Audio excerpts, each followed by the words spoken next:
Hello, नमस्ते. श्री स्वामी समर्थ सर्वांना. मी स्वाती पवार. माझ्या छोट्याशा एका मिनी ब्लॉगमध्ये तुमचं खूप स्वागत करीत आहे. तर आज अंगारकी चतुर्थी आहे आणि अंगारकी चतुर्थीच्या तुम्हाला खूप शुभेच्छा. बाप्पा करो तुमच्या सगळ्या मनातल्या चांगल्या इच्छा पूर्ण हो. तर मी आले आहे अहिल्यानगरमध्ये, विशाल गणपती आहे ना, तिथे दर्शनाला आले आहे.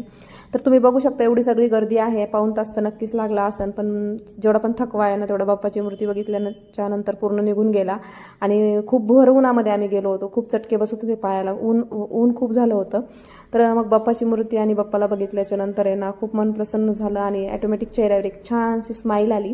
तर मग मी असं डोक्यावर पदर वगैरे घेऊन बाप्पाला प्रार्थना केली की बाप्पा जे पण आहे ना, जे दिलंय ना ते सर्व चांगलं आहे आणि जे देणार आहे ना ते पण सर्व चांगलं दे. सुखी आरोग्य, सुखी आयुष्य दे. आणि माझे जे सबस्क्रायबर फॅमिली, माझी यूट्यूब फॅमिली, त्यांच्यासाठी पण खूप खूप काय असं मागितलं आहे. आरोग्य चांगलं आणि चांगलं आयुष्य, त्यांना कुठलंही काही कधी कमी पडू नये, बस एवढी तुमच्या पुढे प्रार्थना आहे, असं त्यांना सर्व बोलले. आणि खरंच असं बोलले. आणि माझ्या फॅमिलीसाठी पण मागितलं की देवा त्यांना पण सुखी ठेव, कुठलं दुःख त्यांना मिळू देऊ नको, त्यांच्या दुःख कुठं वाट्याला येऊ देऊ नको, प्लीज त्यांना हसत ठेव. असं सगळं प्रार्थना झाली. छान असं दर्शन झालं आणि खूप छान पायऱ्या वगैरे आहे आतमध्ये उतरायला. आणि तुम्ही पण दर्शन घ्या एवढं छानसं विशाल गणपतीचं आमच्या. थँक्यू.